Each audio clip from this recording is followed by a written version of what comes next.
আসসালামু আলাইকুম। তারেক রহমানকে 10 বছর সময় দিতে হবে, কোনো কথা চলবে না। তারেক রহমান যে প্রধানমন্ত্রী হয়েছেন তাকে 5 বছর নয়, 10 বছরের মতো সময় দিতে হবে। কে বলেছেন কথাটা? এক জুলাই যোদ্ধা বলেছে। বর্তমানে কয়েক ক্যাটাগরি জুলাই যোদ্ধা হয়ে গেছে। একটা হচ্ছে বিএনপি পন্থী ক্যাটাগরি জুলাই যোদ্ধা, আর একটা হচ্ছে এনসিপি পন্থী জুলাই যোদ্ধা, আর একটা হচ্ছে আপনার বৈষম্য বিরোধী জুলাই যোদ্ধা। সবসাথে লাভবান হচ্ছে যারা বিএনপি রাজনীতি করতেছে সেই জুলাই যোদ্ধারা। বিএনপির সাথে এখন যারা রাজনীতি করতেছে তারা একাধারে সবাই জুলাই যোদ্ধা। ভালো কথা।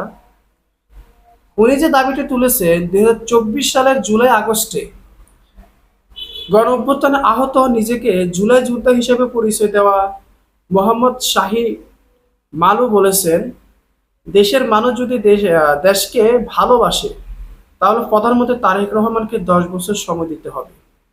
এ নিয়ে কোনো কথা চলবে না। হয় দেশের মানুষ যদি দেশকে ভালোবাসে তাহলে প্রধানমন্ত্রী তারেক রহমানকে কেন সময় দিতে হবে? এটার সাথে তো এটা মিলে না। আর দেশের মানুষ যদি মনে করে যে প্রধানমন্ত্রী তারেক রহমান 10 বছর দেশ চালাতে পারবে, সে যোগ্যতা আছে, তাহলে সেটা নির্বাচনের মাধ্যমে প্রমাণিত হবে। ভোট দিয়ে তারেক রহমানকে বিজয়ী করবে। উনি যেভাবে বলা শুরু করছে, আর কিসের নির্বাচন?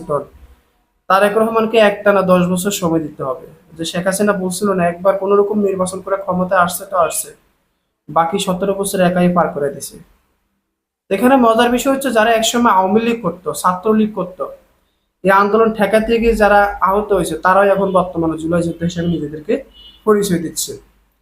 আজকে আগারগাঁও মন্ত্রী সম্মেলন কেন্দ্রে জুলাই আগস্ট গণ অভ্যুত্থানের শোক এবং পূর্তি উপলক্ষে, বিজয়ের পূর্তি উপলক্ষে আয়োজনের জুলাই জাতীয় সম্মেলনে তারা এইসব কথা বলেন। এখানে আবার আরেকজন বক্তব্য দেন,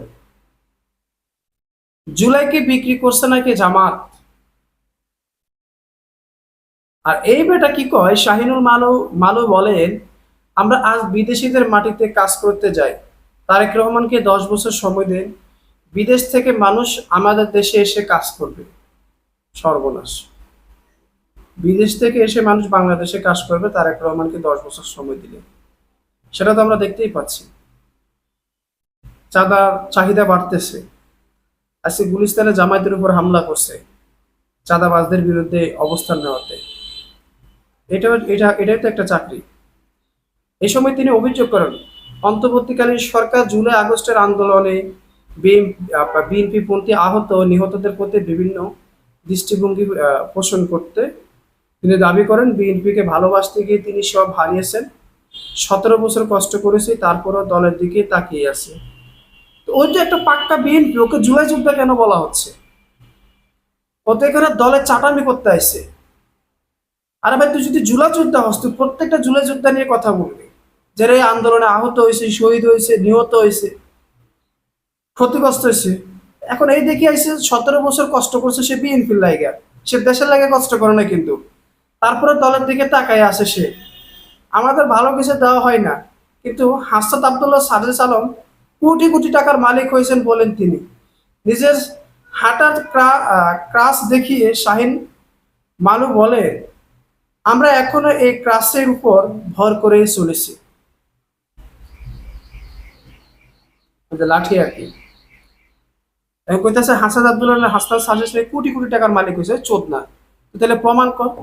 এখানে দলের চাতামি করতে এসে জুলাই যোদ্ধাদেরকে একেবারে বেচ্ছা দিতেছ, কইতাছ দেশের লাগে বাল ফালা লাইছো। এবার কি বলে দেখেন, জিয়া পরিবার দেশের জন্য সবচেয়ে বেশি ত্যাগ স্বীকার করেছে বলেও মন্তব্য করেন তিনি। শাহিন মানব বলেন, দেশকে ভালোবাসতে গিয়ে জিয়া পরিবার সবচেয়ে ক্ষতিগ্রস্ত হয়েছে। দেশের মানুষকে ভালো রাখতে গিয়ে তারেক রহমান 17 বছর দেশে ফিরতে পারেননি। আমি শুধু একটি কথাই বলবো, দেশ যদি ভালো চান তাহলে তারেক রহমানের দিকে তাকাতে হবে। এই হচ্ছে ভাই অবস্থা। যখন যে দল ক্ষমতা আসে তাদের পক্ষে একটা নেগেটিভ বাইরে যায়।